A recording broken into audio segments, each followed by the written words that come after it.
This is an educational tutorial that I'm putting out in regards to how to remove the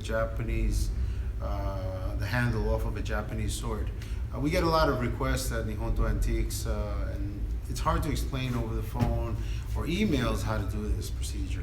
So hopefully this will be helpful to new collectors, and maybe some of the old collectors will learn something here also. After 30 years of doing this, it's an important thing for me to continue to keep an eye out. Okay, to start with, we're going to start with a shirasaya. Shirasaya is basically just a storage mount. Very simply put, it's made out of Japanese whole wood, and it's used primarily to maintain a sword in good condition and to keep it for many years. Japanese have been doing this, keeping swords in shirasaya for hundreds of years. On this one now, we have a sword in full koshirai. This katana is in full koshirai and presents its own little problems to remove the mekugi and the handle. To start with, let's go over some quick terminology. First of all, the pin inside a sword is called a mekugi. The hole is ana. So the hole is mekugi ana, they call. This is a hammer, nuki. So it's a mekugi nuki. This is mekugi nuki. So the hammer that we use is pretty straightforward. It has a little pin that comes out, and I'll go over later, you know, the uses for the pin, and you can use it for a number of different ways. But generally speaking, it's a pretty straightforward tool, and we'll be going over it with you in a moment. Now, shirasaya in general have all swords actually in general have the pin tapers. So the outside will be a little larger than the inside. If you know, see, this is larger, this is smaller. Therefore, the pin goes out only one way. The best way to take a shirasaya apart is to use your mekugi nuki on the smaller end of it, the tapered end, the smaller part of the mekugi, and tap it slightly. Don't push it with this part, because if you slip, you will damage and cause ugly holes and damages around that area that you can't really remove easily. Tap it slightly just to free it. Once it's freed, you can come in with the other part and carefully, if you notice, I put my finger on the saya, I hold this and I use it almost like a control. I don't just take a chance. So then I push this way and then I can just push it out. And it comes out very easily. Now, with the pin removed, we can take the sword out of the saya. Always please try to remember to take a sword out of its saya edge up. You don't want to scratch the blade by dragging sideways out and having a chance to scratch that sword. Always get edge up, all the way out. Now, from this point, you can't really grab the sword to pull it out. You could, you can take paper and maybe do that. If it's tight, you won't be able to do that. So the procedure generally, the basic procedure to remove the sword from the handle is to take the bottom part of the handle and grip it with the last 3 fingers. This is called tenuchi. The Japanese use this term a lot when it comes to swordsmanship, fencing, kendo, anything associated with, we use tenuchi to swing the sword. You take that grip with the last 3 fingers, you hold the sword up and let the tip slightly drop. By doing that, you're going to strike here and the sword will start coming out. You do it this way, sword goes up and down, generally speaking, isn't a comfortable way of doing it. But by using a little angle, striking in this direction, the sword should come out and leave a little open for you. As you can see, now there's space in between the bottom of the habaki and the saya. You can see the tang of the sword. Now you can literally grasp that carefully, hold the sword straight up, and slide the handle off, or the tsuka. And you can remove the habaki carefully, avoiding touching the shiny part of the sword. Now, with the sword handle exposed, you can read the signature, you can study the blade. More importantly, when you clean your swords and oil them, you can oil the sword from under the habaki, where the rust is ending. If you don't and just oil the top, generally speaking, underneath the habaki, you will start developing oxidation and rust. And you want to try to avoid that. That's not particularly good to have on your sword. Now, placing it back is pretty straightforward. You put your habaki back. I recommend using this thumb to hold the habaki in its place. Keep in mind that a sword has this notch and this notch. This is the mune. So this is called the munemachi. This side is the ha. This is called hamachi. This is a more delicate side than this because it's the cutting edge. Some swords are polished an awful lot and it's very thin. And not only that, this is brittle. The cutting edge is kind of brittle. So if the habaki goes in lodged incorrectly, and you take the handle and you slam it into place, you can damage it. So I recommend holding the habaki up to the munemachi and the hamachi. Put your handle back in place. And here, when you do a changeover, the habaki can shift. Again, take your hand, make sure the habaki goes up, use your thumb to hold it in place to protect this area, pushing forward. Then you can seat the sword in its place. Take the mekugi, put it back in.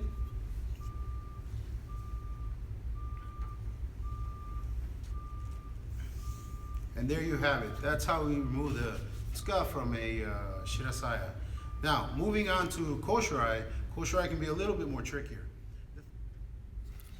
On this one, the mekugi is larger on this side, but you can't see this side. You don't know where this one is. You can't see it. There's no way of telling. So you have to calculate. Look at the top end of the mekugi and see which direction it's traveling. I see it traveling slightly in this direction, so I'm assuming it's going to be under here. Now again, we don't want to just start sticking in this tool and damaging silk. Sometimes these handle wraps are done in silk, cotton. This one is in deerskin. It's a little bit different, but quite commonly used in Japan. Now you see that we have this little tool, and we're going to put it in so we can access the hole on this side. And it's a little awkward, but as you tap here, the pin starts freeing. You can see that. So now we release the pin, it pops out freely, and there you have it. Now on the koshirai, involves a little bit more manipulating of fittings, but basically it's exactly the same process. You would take the sword out of the scabbard, edge up. You'll turn the handle so you can grip the bottom, 3 fingers, sword slightly at an angle, and strike. That one took 2 to get it to that position. Try to remember that all these parts go in one way and come out the same. If you reverse the tsuba, sometimes they won't fit. If you reverse the seppa, that's also incorrect because seppa are made the size of the fuchi and the size of the saya, the koiguchi. So you can remove this and take out the habaki. If you notice, this habaki is much tighter, so be cautious. This is an earlier sword. This dates back to about the 1400s. So this sword is a little thicker here than here. Why is that? Because early swords have been polished a lot sometimes. So the polished area starts tapering in slightly. So when a habaki maker makes it, he has to pass this heavier area, the thicker area, and then kind of squeeze its way in. But you'll find that getting it out may require a little bit more pressure, but it comes out. If it went in, it will come out. So be very cautious. Again, I put the habaki back in its place, holding my thumb in place, putting the parts right back the way I took them out, back in order.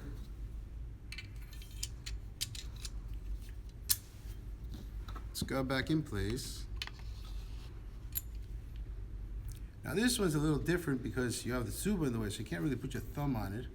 What I find is I hold it this way, and I will put my finger around the tsuba a little bit and tap slightly so I can protect the hamachi area. Once it seats in, if you have to do another one, you can. It's tight, everything's tight in place. Then you take your menkugi and you put it back so it fits tightly in its place. And there you have it. It's pretty straightforward how to remove the tang, the tsuka or handle from a sword. Now you will find and encounter sometimes some handles that are hard to take out. We have customers that are contacting us all the time on how to remove it. You know, if you're interested in selling your sword, restoring your sword, or just trying to get a general idea what it is, you're trying to take this handle off. And you have no experience doing it. Keep in mind that this is a very straightforward way of doing it, and most swords will freely open up like this and you'll be able to do this.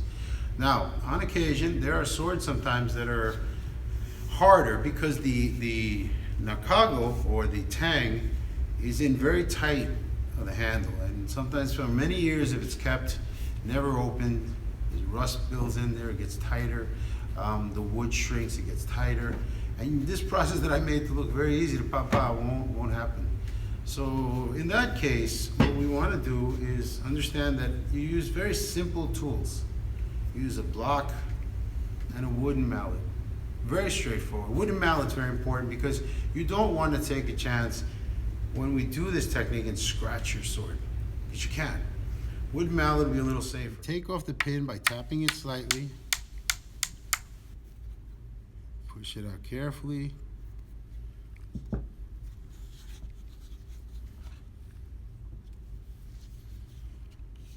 Take our sword out, edge up.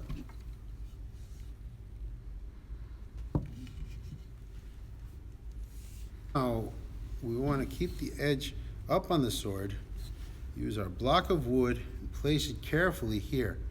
Don't let it sit sideways. Make sure you place it flat along this area on the side. If you hit it sideways, you will damage this whole area. What you're going to have to learn how to do is have a good grip of the sword and have the two fingers come up top here like this so you can control it. It's not such a hard grip, but it's not impossible either. You have to just learn.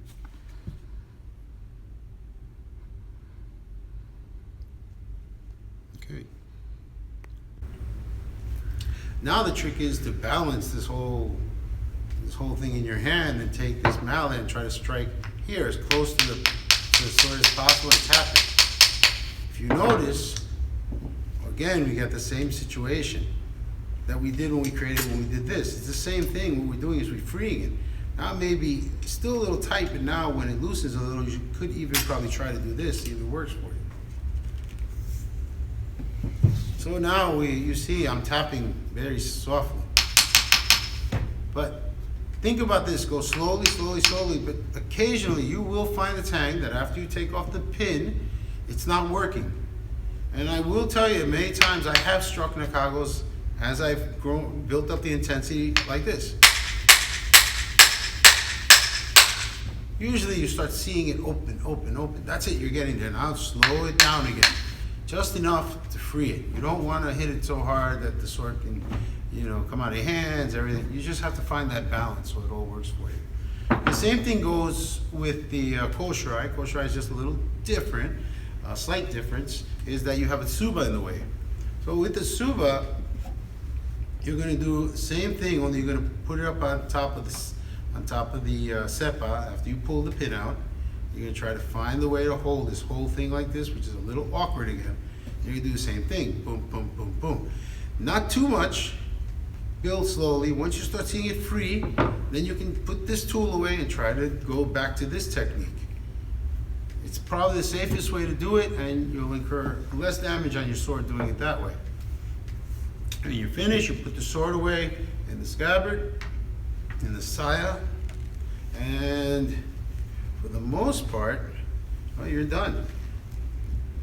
What I would recommend is to do this a couple of times, 2, 3 times, 4 times, so you feel more familiar with it. It's one of these things that you're going to have to know how to do if you're a collector. And if you're not a collector, hopefully this will help you. If you need more help, we at Nihonto Antiques really love what we do. This is very special to us, that we're here for good clients that love the Japanese sword, and we are looking forward to doing more tutorials to be helpful. I keep really busy, but I'm trying to see if I can do more tutorials to be a little bit helpful. If you have any suggestions, any ideas, run them through us. Send us an email, I'll try my best to try to address as much as I can in tutorials your questions and answers. Well, thank you very much.